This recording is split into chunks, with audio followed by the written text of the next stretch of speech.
शिरूरच्या शिवसंकल्प अभियानातील सभेत मुख्यमंत्र्यांनी विरोधकांचा चांगला समाचार घेतलाय। खोटं बोलून त्यांनी शिवसेना भाजपा युती तोडल्याचा आरोप मुख्यमंत्र्यांनी केलाय। तसंच उद्धव यांनी आत्मचिंतन करावं असा सल्लाही दिलाय। शिवसंकल्प अभियानाच्या सभेमध्ये मुख्यमंत्री बोलत होते।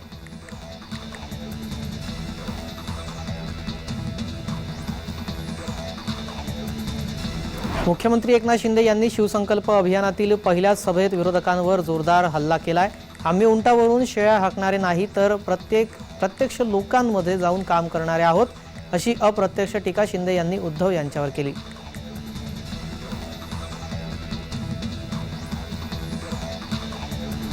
उद्धव यांचा 22 तारखेला नाशिक दौरा होणार आहे। यावेळी उद्धव काळाराम मंदिरासह पंचवटी मंदिरात जाणार असून गोदाकाठी महाआरती करणार असल्याचं बोललं जात आहे।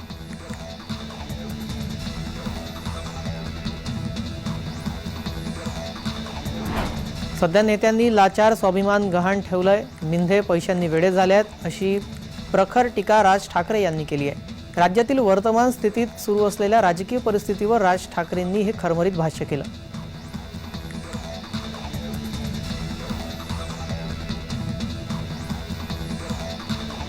सध्या राजकीय नेते सत्तेसाठी काय करतील याचा नेम नाही असं सांगून हे नेते मुंबईलाही हात लावायला मागे पुढे पाहणार नाही, विदर्भ आणि महाराष्ट्राचाही तुकडा पाडतील, अशी चिंता राज ठाकरेंनी व्यक्त केली आहे।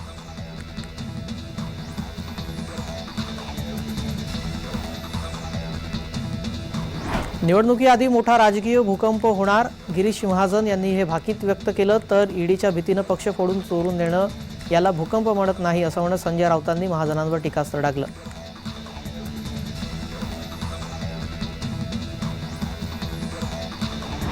आम्ही काही चुकीचं केलं नाही, चुकीचं केलं असतं तर दादा गटात गेलो असतो, असा टोमणा मारून ईडी कारवाईला आपण घाबरत नाही, असं वक्तव्य रोहित पवार यांनी केलंय। यावेळी रोहित पवारांकडून दादा गटाचा उल्लेख अजित दादा मित्रमंडळ असा करण्यात आला।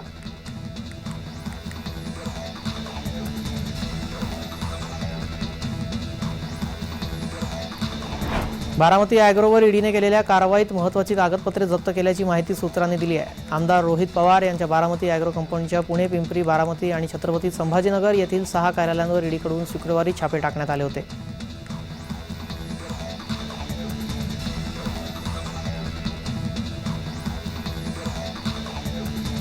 राज्यातील कायदा सुव्यवस्थेचा प्रश्न गंभीर असल्याने गृहमंत्री फडणवीसांनी राजीनामा द्यावा, अशी मागणी शरद मोहोळ हत्या प्रकरणी रोहित पवारांनी केली।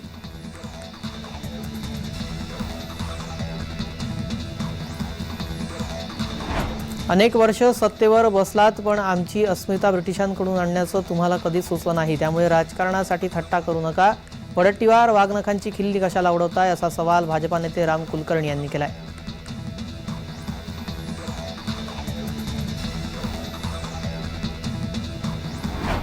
शरद मोहोळच्या हत्येचा सीसीटीव्ही समोर आलेल्या साथीदारानेच घात केला। पुणे गुन्हे शाखेनं 8 जणांना ताब्यात घेतलंय।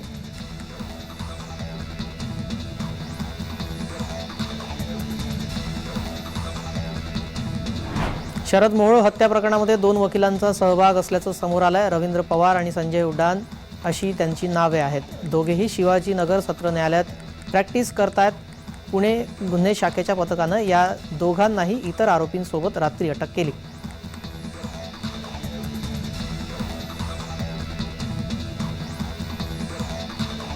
भाजप आमदार सुनील कांबळे यांनी काल ससून रुग्णालयातील कार्यक्रमात पोलीस कर्मचाऱ्याला मारहाण केल्याचा निषेध करण्यासाठी राष्ट्रवादी सुप्रिया गटाच्या वतीनं पुण्यात जोरदार आंदोलन करण्यात आले।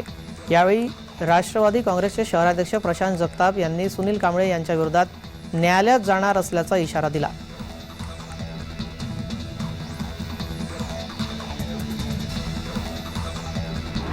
मवियाचं जागा वाटप निश्चित झालं असून वंचितसोबतची चर्चा अंतिम टप्प्यात असल्याची माहिती संजय राऊत यांनी दिली आहे। यावेळी कुणीही भाजपाला मागच्या दारानं मदत करणार नाही, असंही राऊत यांनी सांगितलं।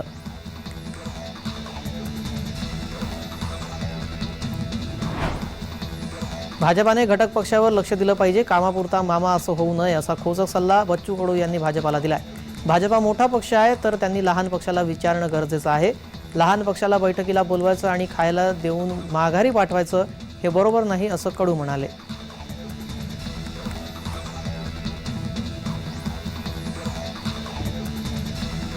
होय, हे आपल्या हिंदुत्ववादी विचाराचं सरकार आहे। इथे जिहादचे प्रकार सहन करणार नाहीये। त्यामुळे असंख्य हिंदू विचारांच्या संघटनांच्या मागणीनुसार पावनगडावरील अतिक्रमण करून बांधलेली मदरसा हटवण्यात आलेली आहे, अशी प्रतिक्रिया भाजप आमदार नितेश राणे यांनी दिली.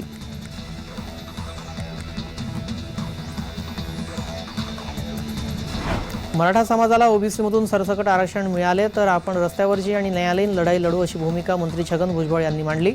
मंत्री छगन भुजबळ हे ओबीसी एल्गार मेळाव्यासाठी पंढरपूरला आले, त्यावेळी त्यांनी माध्यमांशी संवाद साधला.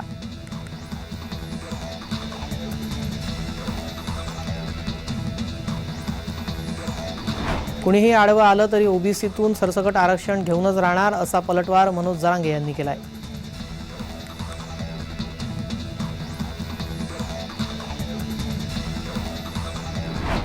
आशियातील सर्वात मोठा सागरी सेतू शिवडी नावाशिवा उड्डाणपुलाचं उद्घाटन 12 जानेवारी रोजी पंतप्रधान नरेंद्र मोदी यांच्या हस्ते होणार आहे. या पुलाचे अंतर 22 किलोमीटर असून 6 पदरी लेनचं सुंदर पद्धतीचं बांधकाम करण्यात आलं आहे. त्यामुळे नागरिकांचा प्रवास सुखकर होणार.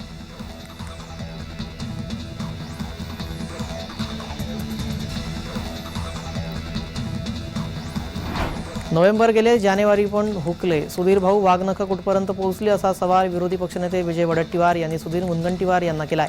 थाटामाटात विमानतळावर ढोल वाजवून सरकारी तिजोरीतून जाहिरातबाजी करत तुम्ही वाघनखं आणायला लंडन पर्यटनाला गेले, येताना मात्र रिकाम्या हाताने परत आले होते. आता परत लंडनवारी करणार की पुढची तारीख देणार, असा सवाल त्यांनी केलाय.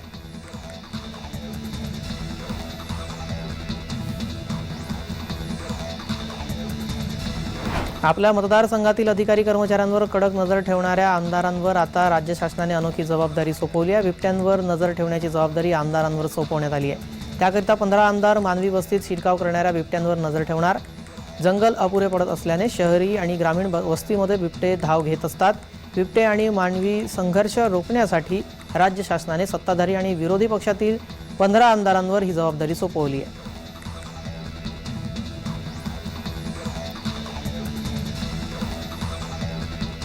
जळगाव शहरात अनेक धार्मिक स्थळांवर अनधिकृतरित्या भोंगे लावण्यात आले असून सकाळी 5 वाजेपासून ते रात्री उशिरापर्यंत भोंग्यांच्या आवाजामुळे मोठ्या प्रमाणात ध्वनी प्रदूषण केलं जातं.